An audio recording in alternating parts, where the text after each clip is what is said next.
মানুষের যে কোনো খারাপ মুহূর্তগুলোতে যে পাশে থাকে মানে এটা তার সবসময় তার স্মৃতিতে এটা মানে লেগে থাকে। আমাদের যে মানে আপনার হিসাব রক্ষক কর্মকর্তা তার সাথে ডিরেক্টলি আপনারা কিন্তু কোনো কার্য করবেন না, কিন্তু ইনডিরেক্টলি মানে আপনি কোনো না কোনো ভাবে এটা রিলেটেড, কারণ রাষ্ট্রের যে হিসাব ব্যবস্থাপনা সেটা সে করছে। তো তার মতো আসলে হিসাব ব্যবস্থাপনা আমি আরো যে কয়টা জায়গায় কাজ করেছি তার মতো মানে অফিসার আমি অন্য জায়গায় দেখি না, এবং এটা এরকম হয় না কখনো। কেন হয় না? কারণ হিসাব করে মানে তাকে এটা আপনার অনুভবে নিন না। আল্লাহ অনেক সময় বলে যে আল্লাহর গজব এরকম বলে, এটা এরকম বলে, কিন্তু আমরা দেখলাম যে না, এটা আল্লাহর একটা সেটা কুদরত। কিভাবে? যে আপনি তাকে একটা দিলেন কোনো একটা কাজ বা কোনো একটা কিছু করে, সে আবার ওই সময়ের ভিতরে আপনাকে তাকে আপডেট দেয়া, মাথায় রাখা, ওন করা, ওনারশিপ, এটা আপনি অন্য কোথাও আসলে পাবেন না। আমি বলবো যে এটা মানে আই এম ভেরি লাকি যে আমার মানে এই ধরনের সহকর্মী মানে এখানে আছে। তারপরে তো আমার কাজের ক্ষেত্রে সবচেয়ে বেশি আমি যে জায়গায় আসলে বিচরণ করেছি সবচেয়ে বেশি হলো মাধ্যমিক শিক্ষা অফিসার, ওনাকে নিয়ে করছি। আর উনি আমার সবচেয়ে বেশি একদম সফরের সবচেয়ে বেশি সঙ্গী এবং সবচেয়ে বেশি সময় তার আমি নিছি, এটা আমি বলবো সবচেয়ে বেশি সময় নিছি তার। তো এবং আমি এটা আমি দেখেছি এবং এটা আমাকে বলতে হবে, সে যখনই হলো যে শুক্রবারে সে ইয়াতে যাবে, সে না বললে অসুবিধা নেই, সে কিন্তু বলতো যে স্যার যাইতেছি বা কি, মানে তার সাথে একটা অন্যরকম একটা সম্পর্ক তৈরি হয়ে গেছে। সে বলতো তার সকল ইয়াতে যাইতাম। এবং আরেকটা বিষয় হলো যে আমি সবসময় চেষ্টা, আমি মনে করি যখন যেখানে কাজ করি আমি মনে করি তারা আমার লোক এবং আমি তাদের লোক। এবং আমার কাছে মনে হয়েছে যেহেতু আমার লোক, সুতরাং তার যে কোনো বিপদ সুখ দুঃখ দুটি আমার ভাগাভাগি করতে হবে। তার সুখ যেমন আমার মানে হৃদয় ছুঁয়ে যাবে, তারপরে তার দুঃখ আমার মনকে স্পর্শ করবে। সুতরাং যেহেতু তার দুইটাই আমাকে স্পর্শ করে, সুতরাং তার দুইটাতেই আমাকে থাকতে হবে, এটা একদম আমার ভিতরের থেকে ফিলিংস। সুতরাং সেটা আমি এই আমার যে সহকর্মী যারা আছেন আসলে আমি তাদের কাছে পেয়েছি। সাইফুল সাহেব উনি এখানে হলো যে ব্যাংকের, ওনাকে ব্যাংক নিয়ে আমি অনেক কথা বলছি যে এটা আমার পরিষদের জায়গা, আমার পরিষদের অন্য অফিস থাকবে, ব্যাংক কেন এখানে থাকবে বা এই জায়গায় কেন এটা হইলো, এই যে একটা বলা, এটা তার খারাপ লাগার বিষয়। কারণ আমি তাকে এটা বলার মানে হলো আমি তাকে মানে অ্যাকনোলেজ করছি না। তো তারপরেও তার যে এই যে অফিসারদের সাথে যে একটা বিষয় থাকা বা তার যে আশা, এটা আমাকে মানে বিমোহিত করছে যে আসলে না, মানে এটা আসলে একটা তার একটা গুণ। যে আমি তাকে বললাম, তারপর সে বললো না স্যার আপনি তো আমাদের সভাপতি, আপনি তো আপনি এই জায়গায় আছেন, আমাকে কনভিন্স করার সে চেষ্টা করলো। তো এটাও আমার কাছে খুব আসলে ভালো লেগেছে। তারপরে আপনার ধরেন আমাদের যে তথ্য সেবা, তাকে যে এই যে সে যে একটা যে ধরেন একটা মহিলা, তার তো কিছু লিমিটেশনস থাকে আমাদের পুরুষের চেয়ে, তারপর তাকে যে দায়িত্বই দেওয়া হয়েছে মানে কোনো দায়িত্ব সে অবহেলা করে। তার হাজবেন্ড অসুস্থ, পা ভেঙে গেছে, সে বাসায় একদমই হলো যে আপনার মানে যে বলে না যে ঘরে বসা, তারপরও কিন্তু তার ভিতরে কখনো আমি বলি নাই মানে একটা বিষয় আছে না যে মানুষের যে প্রবলেমটাকে সামনে নিয়ে আসা, এটা আমি কখনো মানুষ তো প্রবলেমের ভিতরে থাকবে, মানুষের জীবনে প্রবলেম থাকবে, মানুষের জীবনে সুখ থাকবে, দুঃখ থাকবে, এটা মানে একদম একই মুদ্রার এপিটে, কিন্তু কখনো আমি তাকে মানে দেখি। সে তো বলতে পারতো যে তার এই প্রবলেম, সে বলতে পারতো, সেটা এক্সকিউজ দেখাইতে পারতো, কিন্তু সে এক্সকিউজ দেখায় না। তো এই ধরনের যদি সহকর্মী থাকে, এটা আপনি এটা কিভাবে আপনি বিদ্যুতের বলে ডিজিএম যে বলে ওনাকে, আমার মানে পরীক্ষার ডিউটি করার মতো লোক নাই, আমি আমার মানে ডিজিএম কে তাকে ডিউটি দিচ্ছি, তারা বলছে স্যার অসুবিধা নেই, আমরা সেটা দায়িত্ব পালন করি। তো সে যদি বলে যে আমাকে অসুবিধা নেই, তার অসুবিধার সময় আমি কেন থাকবো না? এটা তো আমার দায়িত্ব, আমার নৈতিক দায়িত্ব, এবং সে তো আমাকে সেভাবে দায়বদ্ধ করে ফেলছে। সুতরাং আমার তো তাকে ছাড়া আমি তাকে কিভাবে ছাড়ি? আমার উপজেলা নিয়ে আপনাদের একটা মানে এটা শেষে আমি আমাকে মনে করে দেবো, আমি একটা কথা বলবো, এটা আমার স্বপ্ন ছিল, কিন্তু আমি দেখছি যে এটা এক্সিকিউটেবল না, কারণ এটা মানে এই আমাদের সেই ঘুরে ওঠে নাই। এটা আমি বলবো, আমি যেহেতু সত্য কথা বলে আমি শেষে বলে যাবো। তো এই যে এই বিষয়গুলো আমি কিভাবে পাবো?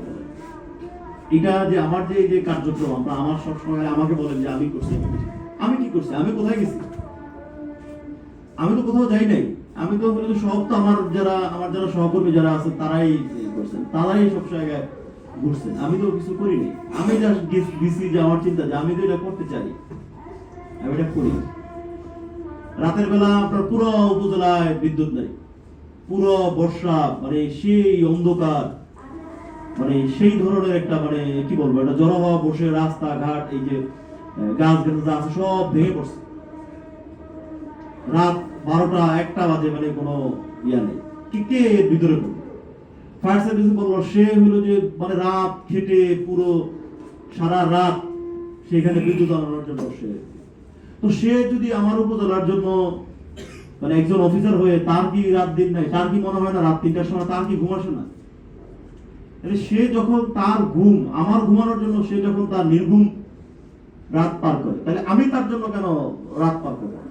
এটা আমাকে তো সে নৈতিকভাবে এবং মানসিকভাবে সে আমাকে এটা দায়বদ্ধ করে ফেলছে। তো এটাই যে এই যে দায়বদ্ধতা, এই দায়বদ্ধতা থেকে এটা না করার সুযোগ নাই। অফিসারদের মাধ্যমে একসাথে থাকবে, একসাথে সম্পর্ক তৈরি করে যাবে, একজন আরেকজনের পাশে লেগে থাকবে এমন ভাবে ফায়ারওয়ালের মতো যে তাকে বেদ না করে তার যে সহকর্মী আছে সেখানে যাবে। এটি হইতে হবে।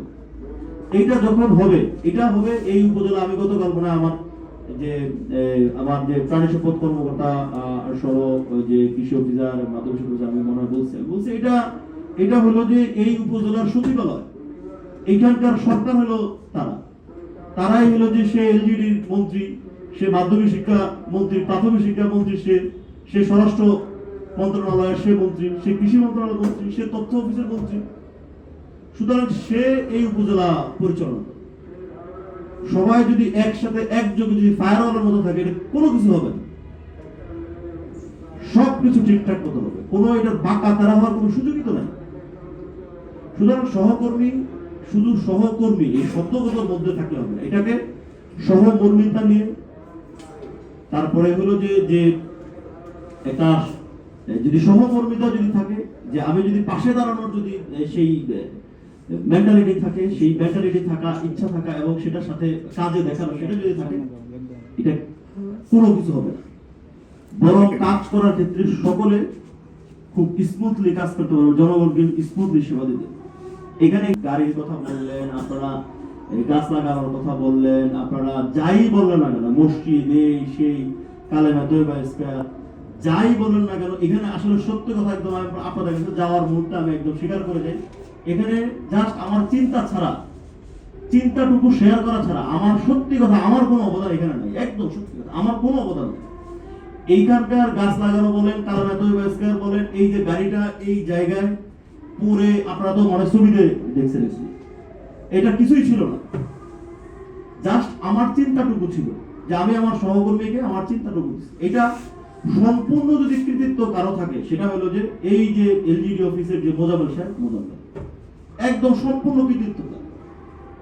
মোজাম্মেল এই উপজেলার এমন একজন অফিসার যাকে আমি বলবো যে আমার কোনো সহকর্মী যদি এখানে আপনারা তার মতো অ্যাক্টিভ, তার মতো দায়িত্বশীল আপনার এই উপজেলায় একজন নয়। আমি নিজেও তার মতো দায়িত্বশীল, একদম সত্যি কথা আমি আপনাদের কাছে আজকে শেয়ার করে গেলাম।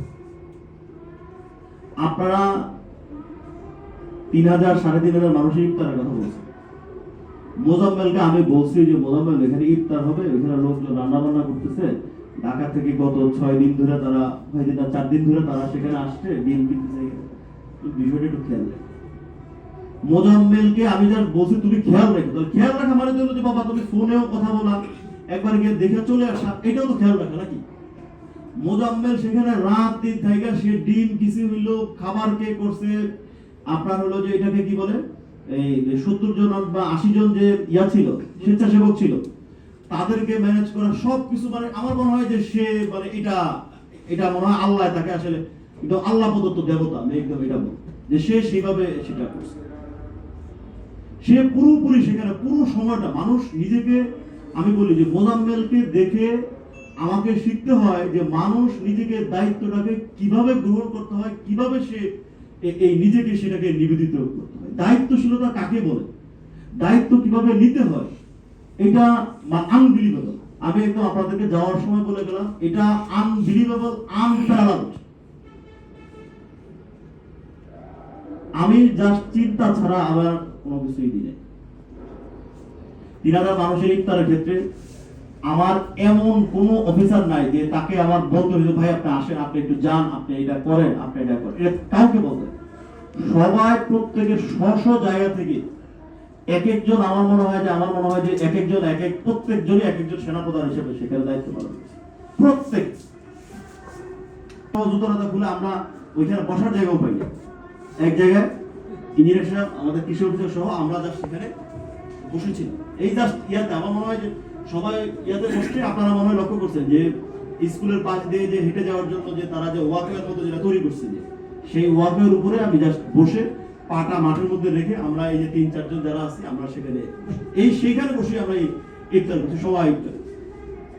তাহলে তো আমি তো মানে অ্যাটলিস্ট তো আপনারা এইটুকু তো হয় যে ইউন হিসেবে না তার সহকর্মীরা রেখে মাঝখানে যায় সেখানে যায় বসে। নো, আমরা কিন্তু সেইভাবে এই যে সহকর্মীরা মিলে একসাথে, তার মানে হলো যে এত বড় একটা প্রোগ্রাম যেটা উপজেলার সকল উপজেলা বলছে মারামারি হবে, বাট আমরা সবাই সম্মিলিত সকল সহকর্মী যার যার জায়গা থেকে সর্বোচ্চটুকু করার কারণে কিন্তু সেখানে কোনো ধরনের টু শব্দ হয় না, কেউ বলতেও পারে না যে সেখানে তোমাকে পাই না। নাকি এটা তো একটা বড় একটা বিশাল একটা অর্জন, বিশাল একটা বিষয়। তারপরে মানে আরেকজনের কথা আমাকে বলতেই হবে যে আজকে এখানে নাই, সেটা হলো যে আমাদের যে উপজেলা কৃষি অফিসের যে মামুন, যে আমাদের যে এই বিসিকের যে একজন কর্মকর্তা জাফর মামুনকে আমি জাস্ট বলছি যে মামুন, আমি হলো যে 10টা গরু কিনতে চাই, যেটা আমি কোরবানি দেবো, যেটা মানুষের মাঝে আমি বিতরণ করবো। আমি জাস্ট মামুনকে এইটুকু বলছি, যেহেতু মোজাম্মেলের প্রতি আমার বিগত এক্সপিরিয়েন্স ছিল, আমি মোজাম্মেলকে জানালাম যে মোজাম্মেল এটা সহ এটা করা লাগবে, কারণ ঈদে কিন্তু এখানে কেউ নাই, আমি আছি, মামুন আছে, মোজাম্মেল আছে, আর 2-4 জন যদি কেউ থাকে তাদের ছেলে মেয়ে, আর কেউ তো এই উপজেলায় নেই। আর উপজেলা যদি ওই মাথা দেয় তাহলে হলো যে ওসি সাহেব বা তার ইয়ে আছে, তার তো এখানে কেউ নেই। মামুন সেই গরু নিজে থেকে কিনে, এই 10টা গরু, ইটস ভেরি টাফ যে বাজারে ঘুরে ঘুরে গরু কিনা, এবং নিজে যে ঠিক আছে আরে এটা আল্লাহ রাস্তার গরু আমি কিনা নিয়ে আসলাম, সমস্যা কি, স্যার বলছে গরু কিনতে, টাকাও আছে, কিনে নিয়ে আসবে। দায়িত্বশীলতা কাকে বলে? মামুনের কাছ থেকে আমি দায়িত্বশীলতা শিখছি, যে মামুন সেই গরু কিনা বলে যে স্যার এটা আমাকে গেছি 10,000, আমরা আর একটু ঘুরে স্যার একটা ভালো গরু কিনতে পারবো, সেই ঘুরে ঘুরে ঘুরে ঘুরে সেখান থেকে সেই 10টা গরু কিনে এনে সেটাকে আমার গরু কাটাটা সবকিছু করতে করতে বিকাল 5টা মানে বেজে গেছে। আমার এখানে 2টা গরু ছিল, একটা হলো শ্বশুরের ইয়া ছিল, আর একটা হলো যে আমাদের ছিল। তাহলে সেটা জাফর এটার মতো হইলো। পরের দিন আমি বললাম যে সকাল ভোর 6টা থেকে, যেদিন ঈদের পর দিন লোকজন তো সবাই বিভিন্ন জায়গায় বিভিন্ন ভাবে ব্যস্ত, ভোর 6টার সময় হলো যে আমার কষাই লাগবে, কষাই নিয়ে আমাকে জাফর বারবার বললো যে স্যার আপনার কোনো টেনশন করেন এটা, মানে আমি তারপর আমার টেনশন হচ্ছিল, যে কারণ আমি বলছিলাম যে ভাবছিলাম যে সে তো দায়িত্ব নিয়েছে, সে যোগ মানে খবর দিবে, তাদেরকে ইয়া করে তারা আসবে, এই পর্যন্ত। কিন্তু আমি দেখলাম ভিন্ন চিত্র, যে সে সকাল এই ফজর আজানের সময় সে সকল লোকজন সে নিজে সহ হাজির, সে হাজির হয়ে দেখলাম যে সেই সবকিছু করতেছে, সে ইয়ে করতেছে, দৌড়াদৌড়ি করতেছে। মোজাম্মেল, মামুন, তারা 3 জন হয়ে গেল সেখানে, মোজাম্মেল, মামুন আর হলো জাফর সাহেব। এই করে ওরা গরু টরু যা যা সব কেটে টেটে তারপর অন্যান্য লোকজন আসছে, একটা মানে সবাই মিলে আমরা মোটামুটি 12টার মধ্যে সব ইয়ে দিয়ে দিলাম পরের দিন। তো এটা আমি কি করছি? আমি তো কিছুই করি না, আমি তো ওই ফজর আজানের সময় আমি আমি তো ঘুম থেকে উঠছি 6টায়, তাহলে আমার যে সহকর্মী সে তো উঠছে 5টা, সে তো আমার জন্য 5টা থেকে আসছে। তার মানে সে যদি 5টার সময় আমার এখানে আসে, তার মানে সে রাত 3টা বা 4টা থেকে হলো তাদের সাথে যোগাযোগ করা শুরু করছে। তো যে রাত 3টা থেকে 4টা থেকে আমি তাকে বলছি, তার সহকর্মী হিসেবে তাকে বলার পর সে যদি রাত 4টা থেকে পুরো এই আমার এই কাজ করার জন্য থাকে, তাহলে আমি কেন তার জন্য 2 রাত থাকতে পারবো না, আমি কেন তার জন্য 3টা পর্যন্ত থাকতে পারবো? এটা হলো আমার আন্ডারস্ট্যান্ডিং, আমার যে ফিলিংসটা, আমার ফিলিংসটা হলো মানে এই রকমের ফিলিংসটা আমি ফিল করি।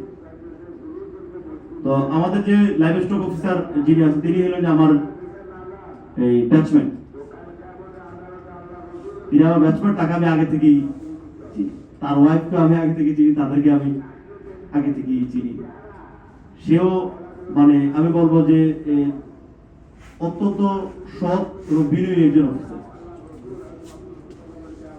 যে হলো যে আমি দেখলাম যে মানে একদম তার যে কর্মঘণ্টার পরে সে হলো তার এই উপজেলার সকলের সাথে একজন মানে সাধারণ মানুষ হিসেবে সে মিশে যায়। এবং তাকে আমি এই পর্যন্ত আমি তার প্রতি আমি কৃতজ্ঞতা প্রকাশ আমাকে করতেই হবে। তাকে আমি ফুটবল খেলার যে একটা আয়োজন করতে চাইছিলাম, সেটা পরবর্তী স্বরাষ্ট্র মন্ত্রণালয় এটা নির্দেশনার কারণে আয়োজন করতে পারে, কিন্তু সে পুরোটাই করল। সে পুরোটাই একদম দায়িত্ব নিয়ে সব আয়োজন করাটা যা যা আছে সব। পরবর্তীতে আমি ভাবছি যে যেহেতু ফুটবল পারি নাই, তাহলে আমি ম্যারাথন করব। কিন্তু আমি ভাবছি যে ম্যারাথন করার পর একদম সত্যি কথা আমি তাকে বলতে হয় যে ম্যারাথনের যখন আয়োজন, আমি ভাবছি সে আমার উপর বিশ্বাস হারাইছে।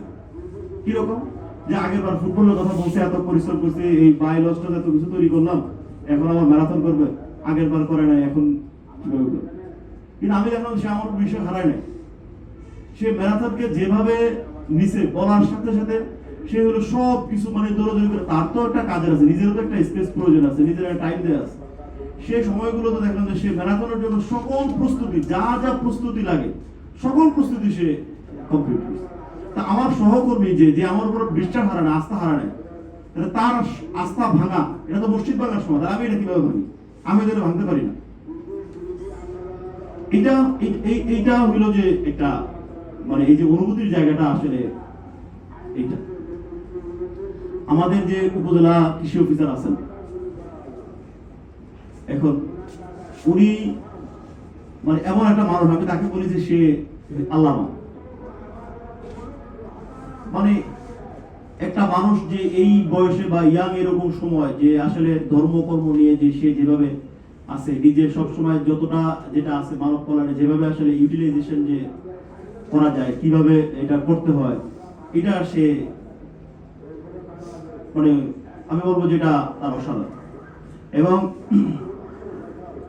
সে যদি ব্যাচের ক্ষেত্রে আমি বলি তাহলে সে আমার সিনিয়র, কিন্তু আমাকে হলো যে উপজেলা নির্বাহী অফিসার, এখানে তো আমি মানে ব্যক্তি জামাল হিসেবে আসিনি, এখানে যে কেউ আসতে পারে, কিন্তু সে আমার মনে করে যে আমি বলবো যে সে আমাকে এক মুহূর্তের জন্য আমাকে বুঝতে দেয় নাই যে না আমার যে আমরা যে সিভিল সার্ভিস অফিসার এর মধ্যে হলো যে আমি আপনার সিনিয়র। আমি তার কথায় কাজে কোনো কিছুতে কখনো আমি এই যে রাষ্ট্রের যে একটা স্ট্রাকচার, এটা আমরা যে একটা টিমের ভিতরে সরকার আজকে বলছে যে উপজেলা নির্বাহী অফিসার এখানে টিম লিডার, বাকি সবাই সদস্য।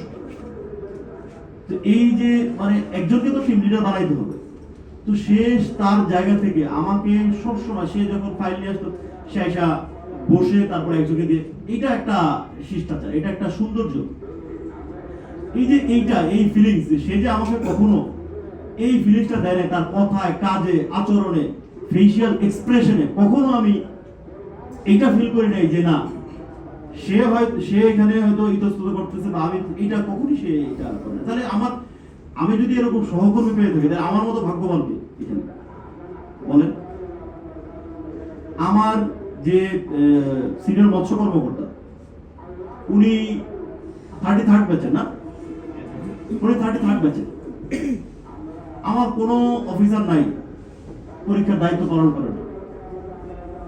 ওনাকে বললাম, উনি সে পরীক্ষার দায়িত্ব পালন করছে, পুরো সময় সে দায়িত্ব পালন করছে পুরোটা। এখন সে তো বলতে পারতো আমি তো 33rd ব্যাচের অফিসার, আমি কেন এটা করবো? এখন এটা তো রাষ্ট্রের প্রয়োজন, আমার তো কিছু করার নেই, আর তো কোনো অফিসার নাই, কাকে দিব? কোনো অফিসার তো নাই, তাহলে সে দায়িত্ব পালন করছে। সে যদি মানে আমরা তো সবাই আসলে রাষ্ট্রের কাজ করি, সবাই সব কাজ করতে হবে, কিন্তু সে দায়িত্ব পালন করবে। তারপরে এই বেশ কিছু ক্ষেত্রে যে যেমন ধরেন এই যে লাস্ট সময় অর্ডার হলো সে চলে যাবে, বিকেল বেলা তার যাওয়ার কথা, যখন শুনলো যে আমার অর্ডার তখনও হয় নাই, যখন দেখলো যে এখানে একজনকে পদায়ন করছে, সে যায় নাই। সে না যে আমি হলাম বাহিরে, সে এখান থেকে পুরো ওইখান থেকে এসে সে এখানে মানে দাঁড়ায়। এটা না করলে কি হতো? তাকে তো সে তো আমার সাথে আগে দেখা হয়েছে, সে বলছে যে ট্রেনিং এ যাবে, আগামীকাল তার ট্রেনিং, সে ঢাকায় চলে যাবে, নির্বাচন অফিসে দিয়ে যাবে। তাহলে এটা দরকার, এটাই তো একটা আসলে অফিসারদের সাথে যে একটা সুসম্পর্ক, একটা ভালোবাসা, সম্পর্ক, এটাই তো থাকার কথা। দিন শেষে তো আমি এই যে সুখকর যে স্মৃতিগুলো, এগুলো তো নিয়ে যাচ্ছি, আর কি নিয়ে যাচ্ছি? আর তো কোনো কিছু আমি এখানে আসলে নিয়ে যাচ্ছি না। তো এই যে বিষয়গুলো আমি আমি তাদেরকে কিভাবে হলো যে আমি তাদেরকে মানে ভুলবো, বা তাদের দুঃখের সময় বা সুখের সময় আমি কেন তাকে আমি সেখানে থাকবো না, এটা আমার যে একটা বিষয়।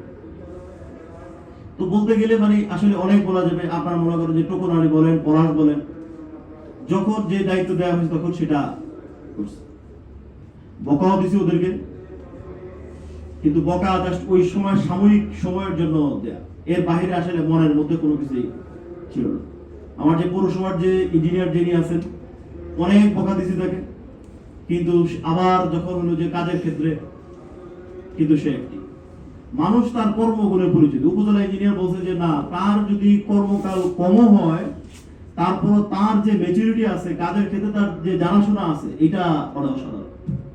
তাহলে এটা তো ইঞ্জিনিয়ার সাহেব তার চেহারা দেখে বলে না, এটা কিন্তু তার বলছে কর্মগুণে, তার যে অ্যাপ্রোচ, তার আপনার হলো যে কাজ করার যে স্পৃহা, কাজের ক্ষেত্রে তার ডেডিকেশন, এগুলাতে। গ্রাম আদালতের যিনি সমন্বয়ক, তিনি তো মানে এখানে তাকে মানে সবসময় মনে হইতো যে না ঠিক আছে, সে তো আসলে একজন এখানে আমাদের উপজেলা পর্যায়ে ইয়ে হইলো, সে একজন এনজিও ইয়েতে চাকরি করে, কিন্তু তাকে সেও কখনো এটা বুঝায় না যে সে একটা ভিন্ন জায়গায় আছে, বা সে এখানে ধরো সে বলতো যে আমি ইয়াতে আছি, ওই কলকাতা ইউনিয়নের জগন্নাথ আছে, আলপরাতে আছে, এটা বলতে পারতো না, কিন্তু সে কখনো বলে নাই। সে আসছে, স্যার এটা করার গ্রাম আদালতের বিষয়, স্যার এটা আছে, এই যে তার দায়িত্বটা, সে যখন তার দায়িত্বটাকে একদম আঁকড়ে ধরে রাখে, তার প্রত্যেকটা স্টেপ বাই স্টেপ সে যখন যায়, তখন আমি তাকে কি করতে পারি? আমি তাকে কিভাবে ছাড়ি?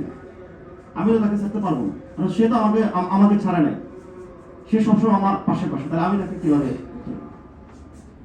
আপনার শুনলে আশ্চর্য হবে, এই কথাগুলো আমি আসলে অনেক কথা বলে ফেলছি। আমি এই কথাগুলো না বললে আমার কাছে মনে হয় যে না, এটা আমার ভিতরে থেকে।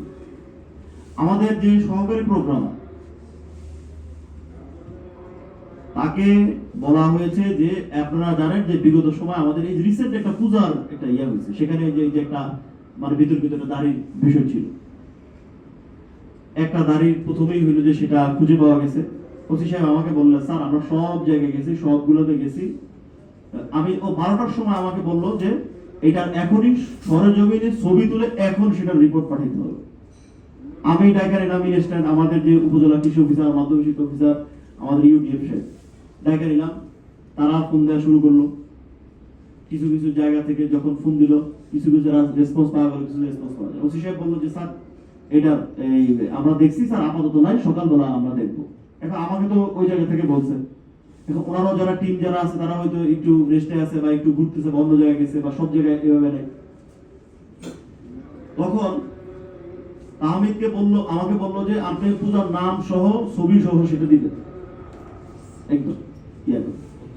আমি তাহমিদকে বললাম, তাহমিদ আপনাকে আমি দিব, আপনি এটাকে প্রত্যেকটা মন্দিরের নাম সহ ছবি সহ, আর কি বলছিলাম তাহমিদ, প্রত্যেকের নাম, ছবি, পূজা মণ্ডপের ছবি সব সহ, 13টা পূজা মণ্ডপের ছবি সহ একদম সুন্দর করে একটা ওয়ার্ড ফাইলে, এই ওয়ার্ড ফাইলে এটাকে কি বলে, হ্যাঁ, গুগল ড্রাইভে আপলোড করে তারপরে তাকে দিতে হবে। আচ্ছা, তাকে বললাম রাত 2টা-3টা বাজে যাচ্ছে, মানে লোকজনকে আমরা কিন্তু ওইভাবে রেসপন্স পাচ্ছি না। কিছু কিছু জায়গায় আমরা আনসারকে কাজে লাগাই, যেমন আনসারের যে মহিলা মমিনা, সে তো মহিলা মানুষ, রাত 12টার সময় সে ফোন যদি না ইয়া করে, তাহলে কি হইতো, কি অসুবিধা হইতো? রাত 12টা থেকে যে সে যে 3টা পর্যন্ত আমার সাথে সব জায়গায় তার আনসার সদস্যদের সকলকে ফোন দিয়ে ছবি আনা, সব জায়গায় জানানো, স্যার অমুক জায়গায় বলছি, অমুক জায়গাটা হয়েছে, অমুক জায়গাটা করছে, এই যে অ্যাক্টিভনেস। তাহমিদকে পাঠানোর পরে সে রাত মানে প্রায় 3টা পর্যন্ত সে সব কিছু করে আপলোড করে, প্রত্যেকটা নাম আবার আলাদা আলাদা ভাবে দিয়ে, এটা কিন্তু পূজা মণ্ডপে সবগুলো আপলোড করে সেই রাতের বেলা সেগুলা সব সেই উদ্যোগ কর্তৃপক্ষকে দিয়ে তারপরে। তাহলে তাহমিদ যদি বলতো যে স্যার আমার তো এই অসুবিধা, এখন এটা নাই, আমার ইন্টারনেট নাই, স্যার আমার মোবাইল এইটাতে চার্জ নাই, এইটাতে এই হয়েছে, বা আমার স্যার শরীরটা খারাপ, বলতে পারতো না? তো সে যদি তার শরীর খারাপ আমাকে এক্সকিউজ না দেখে, আমি তাকে কিভাবে এক্সকিউজ দেবে? মহিলা আনসার, সে যদি মহিলা হওয়ার পরও সে আমাকে বুঝতে না দেয় যে সে একজন মহিলা সহকর্মী আমার, তাহলে আমি তাকে কিভাবে